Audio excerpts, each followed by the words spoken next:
Hello, hello. Today we're going to embark on our journey of watching the first season, first episode of The Real Housewives of New York City. This is my favorite. I think my favorite. I've really been enjoying Salt Lake City recently, but this is one of my favorites, if not my favorite franchise in the whole series. So I'm very excited. I haven't rewatched it. I've rewatched it a couple of times, but I haven't rewatched it in years. I don't think since like COVID. So I don't know. I'm very excited to dive back into this. This is a huge undertaking because I think there's 15 seasons. I'm not going to watch the new ones. I'll tell you that right now because I've never seen them and I'm not trying to go against my OG girls. If you know what I mean, you know what I mean. But anyway, I think there's 15 seasons and so this is a big undertaking, but it's going to be very fun. So let's just go ahead and jump right into episode 1 of season 1 of The Real Housewives of New York. It's going to be a little cringe because it was so long ago and it's going to be, the quality is not going to be good, all the above, but let's go ahead and do it.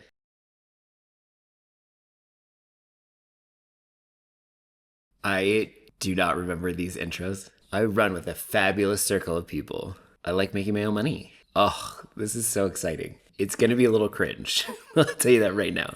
Oh, Ramona's opening it up with a little dancing. She says she's proud of being a sexy mom. I mean, she does look good. So this is her daughter, Avery. I feel like Avery is always like, Mom, what are you doing? Like, you're just being crazy. See, like right now, she's like, what are you doing? This is like really short green shorts. She says she enjoys making her own money, which we know gives her power, which it does. She says she has a great relationship with her husband, Mario, who allows her to be her. I think Mario is very handsome. She just was telling a story about how her and Mario met.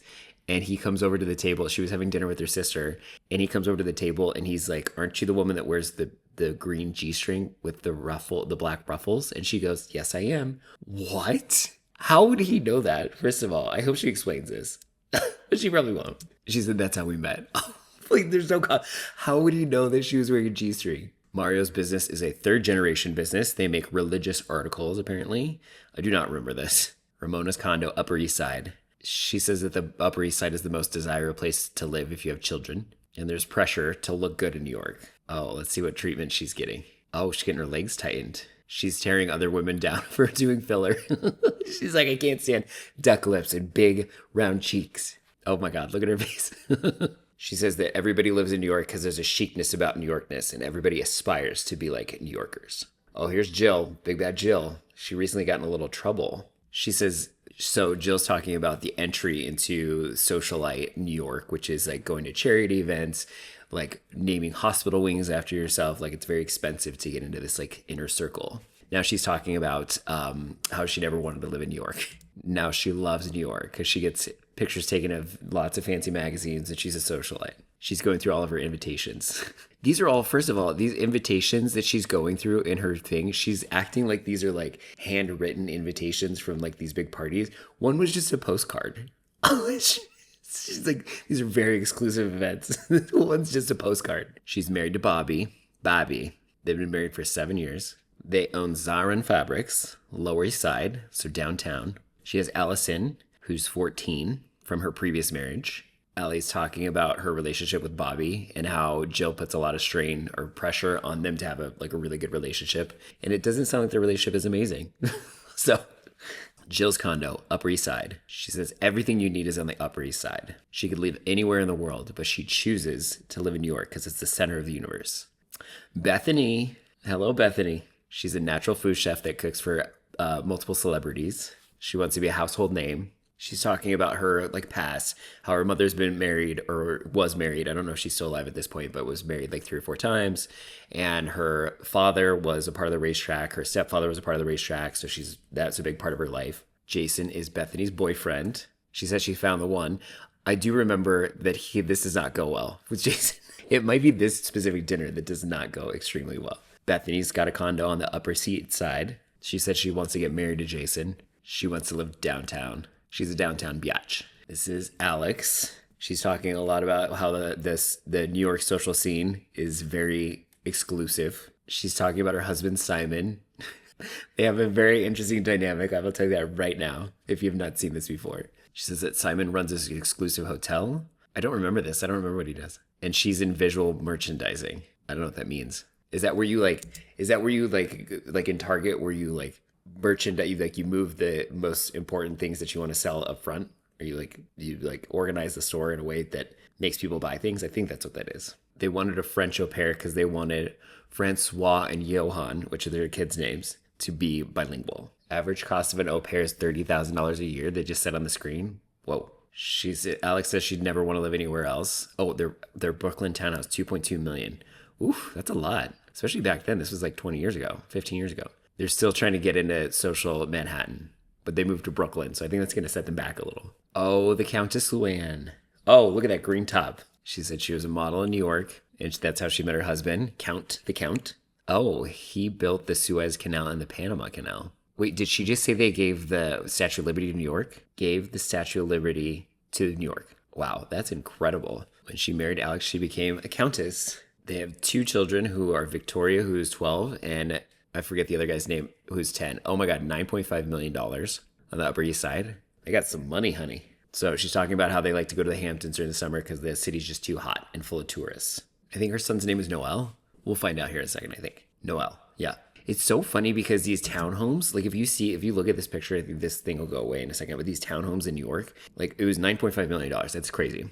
And they're big. I don't know if it's to the square footage, but like these rooms are tiny and they're like built straight up. I think there's like probably floors, maybe five, who knows, in these townhomes. But the footprint is so small. It's very interesting. I feel like I would almost, I mean, having a townhome would be, because a lot of times I think you get a little garden, like a little private space, which is unheard of in New York.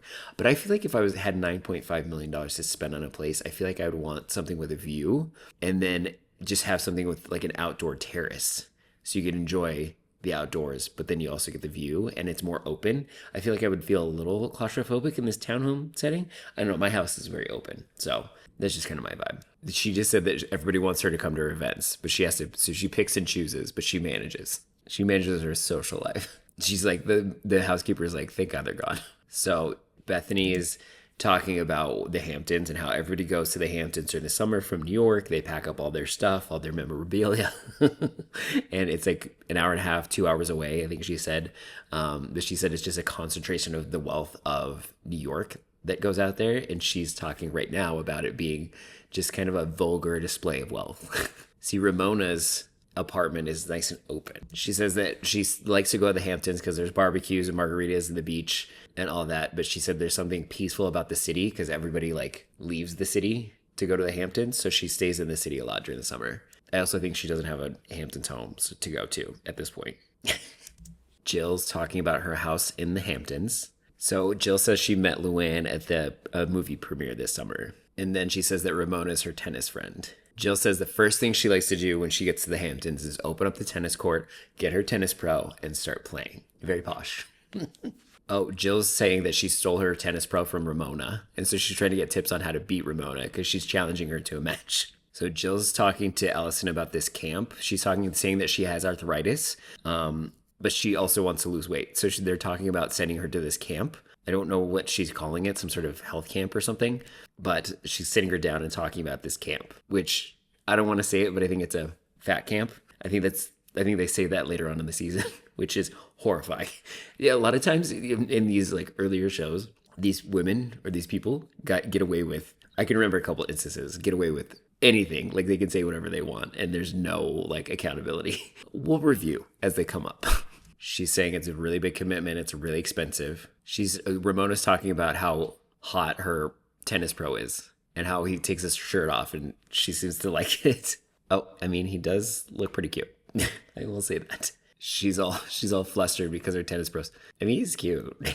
She says she can't concentrate on the ball because she's looking at his chest. So Alex and Simon are talking about how they don't like to spend too much time in the Hamptons, that they like to go to St. Bart's. Because it's like too much work to go to the Hamptons. It's too exhausting to be so social. Which is interesting because they want to climb the social ladder. So I feel like that's where they should be, is in the Hamptons.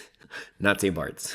First of all, I could never go to St. Bart's because I hate flying. I mean, I do fly, obviously. But you have to fly in this tiny little plane to get onto the island. Never. You could never get me in that plane. I don't care how much money you have, how much you're paying me. I will never go to St. Bart's.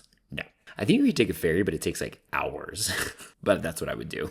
Alex is saying you're doing your children a disservice if they don't speak more than one language. These outfits are something else that they're. I mean, I'm all for a Speedo and a thong. I don't know. It's just so odd on them. They're a very interesting couple. I don't can't put my finger on it. They're just very interesting. They're unique, eclectic. Ramona's having a little get together in her house in the Hamptons. She's saying that her friends like to flirt with her husband, and he flirts back. I don't like that. No, you're not flirting with my friends. No. Ramona's saying that there's a lot of things that she does that embarrasses Avery, like dancing on the stripper pole. I mean, I don't know if I would love if my mom was doing that too, but then again, oh, Ramona doesn't like that her friend says that she's better. She's really good on the pole. She dances like a stripper. They're like play fighting. It seems a little. It seems a little. They're trying to throw each other in the pool. I don't know if I like this. This seems a little. Oh, oh, oh, oh, oh. Ramona's gonna be pissed. Yep, she's okay. Maybe she's not too pissed. If that would happen later in the seasons, maybe she doesn't want to be mad on camera right now. Ramona's like, we're all MILFs. And her husband's like, what is a MILF? And then they explain it. And then everybody's like, you're embarrassing me. Probably because they're on camera. She's like, Mom, you're acting ridiculous. So Alex and Simon are going shopping. They're trying to get a dress for opening night of the opera, apparently. He's saying that he's blessed to have a wife that has a model figure. I mean, she does have a nice bod. She's saying they don't ever do any shopping on their own. They wouldn't dream of shopping without the other. You push that gold purse, honey. I mean, that is a nice dress. $8,000. He said that they spent more than 5 figures, but under 6. Oh my God. They're definitely doing this just for the camera. I'm sorry. I feel like that's something that I do remember them doing is like kind of like showing off, trying to show off for the cameras. I think a lot of housewives did that like early on in the early days. Luann is saying that their dog of 15 years just passed away. Breaks my heart. But they're getting a new dog. $1,800 for a Westie purebred. I don't feel like that's that too bad. I mean, I don't think I would ever buy a dog because I've rescued. But if you want a purebred, that doesn't seem too bad. Luann saying that her husband's like loves Aston Martin, so he wants to have 2 dogs, Ashton and Martin, and then he'll go buy Aston Martin. Oh, the count. She's saying they had a family meeting to make sure that everybody's on board about taking care of the new dog, but the housekeeper is going to definitely take a little more of a hit than everybody else on taking care of the dog. The Rosanna, the housekeeper, she's like, after a week, the children are going to be done taking care of the dog, and it's going to be all her responsibility. I think it's a fair assessment. So Jill is saying that she's going to send Allison to the detox center. That's what they called it. Oh, it's in Martha's Vineyard. Oh my God. Okay. Jill's like, I need you to get me a plane so I can take my daughter to this camp. I like Bobby. He's like, I'm on a need to know basis. That's a good husband. It's okay. So Jill's like, Allie, he said you can go to Martha's Vineyard. I got it approved. Like, go give him a hug and kiss. And she's like, I'm good. I don't want to do that. The housekeeper is saying that their relationship, that Allison is not warm to Bobby. Meanwhile, Bobby's just chugging that wine, honey. All right, that concludes the first episode. It's like taking me back. I'm so excited to be watching this, especially with you guys. I hope you enjoyed watching it with me. Let me know your thoughts on the episode down in the comments below. Make sure you hit that subscribe button to check out all my other recaps coming up. I'm going to do all of this, all the other Housewives. Hopefully we just knock through all of them. But yeah, and then I will also have playlists organized on my channel for like each season of each thing. So check that out as well. So yeah, thank you so much for hanging out with me, and I will check you on the next one.